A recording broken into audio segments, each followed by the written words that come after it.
also of late, there has been a steady stream of activity by way of auctions, Kapil, which I think was a discovery by way of accident because of the lockdown, which is Yeah. translated into a steady stream, not only income wise, but also by way of eyeballs. Could you tell us a Yes. little about the online? So, so what really happened was when, so we kind of built the auction platform 2 years back. Again, my point was, I think Christie, Sotheby's, Saffron Art are doing a great job Sure.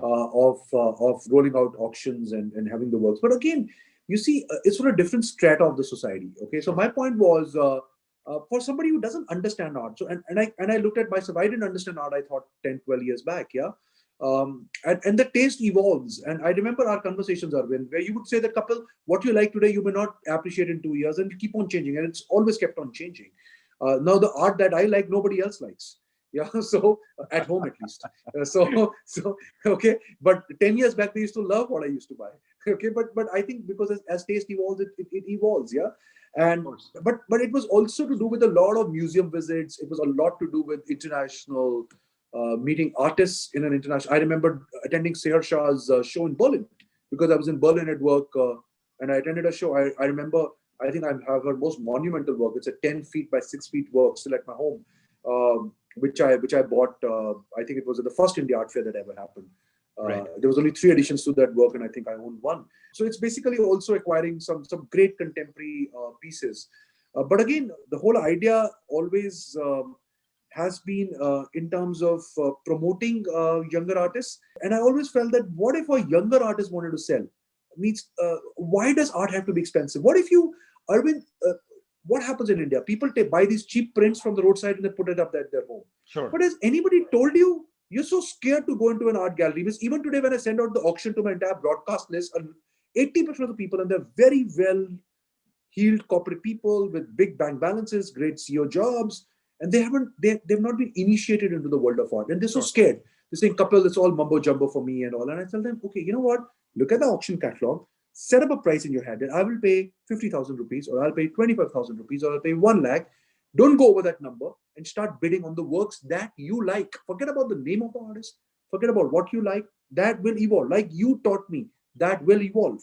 Okay, you will evolve, but start buying what you like because you have to live with that artwork. Yeah. Correct. So start like, and Arvind, it just opened up a whole door. And then American Express came on board as partners. Axis Bank came on board as partners. Cred now has come on board as partners. So with affiliations, and it's always been like this. I've always kind of built platforms where all like-minded people can come together and grow. Fantastic. Fantastic. I think the art world in India needs to be more collaborative, which I'm seeing. I'm seeing In Touch, and I'm seeing a couple of other things. Beautiful. Those are great initiatives for the art world coming together to be collaborative because it's such a small market that, except in their own minds, they don't understand that the outside world doesn't care too much about them. So they really need to come together to be kind of building collaborative models and doing things. And that is where the auction world for us really opened up a lot of doors. It's because you make a buyer's premium. It's a highly lucrative model. It's financially very, very strong. So financially, I think as a gallery, I think we may be among, even from a sales perspective, Arvind, I think we'll be among the top 5 galleries in India, maybe top 3, if Right. if not number 1, but Right. definitely in top 3 from the sales volume we have. And Right. that gives us a lot of flexibility to play with different formats. And this is again about collaboration. Let me give you a real example.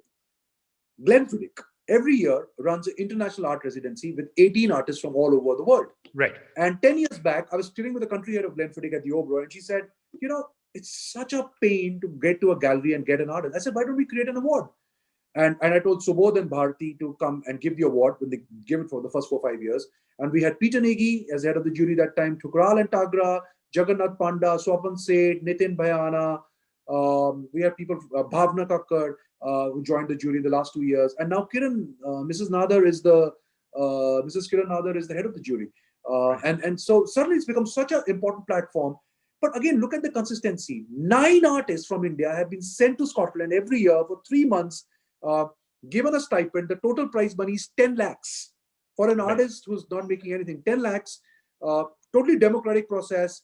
5,000 artists apply for it. What is the process? No application forms. Just upload your 5 best works. Jury looks at it, shortlist 5 names.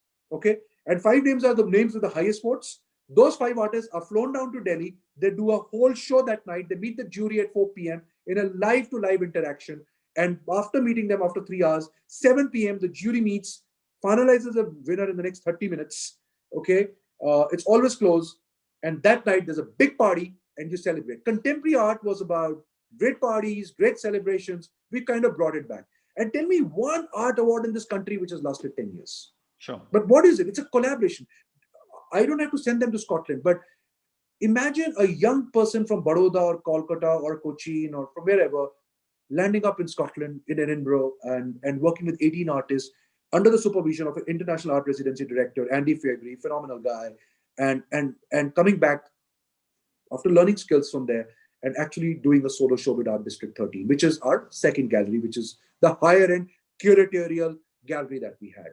So this is what we do. And imagine that night winning an award being handed over by somebody that you looked up to, like a Subodh or a Bharti or a Jagannath Panda or a Veer Munshi or a Peter Negi or Mrs. Nadar, or Mr. Amitabh Kant, giving you away the award.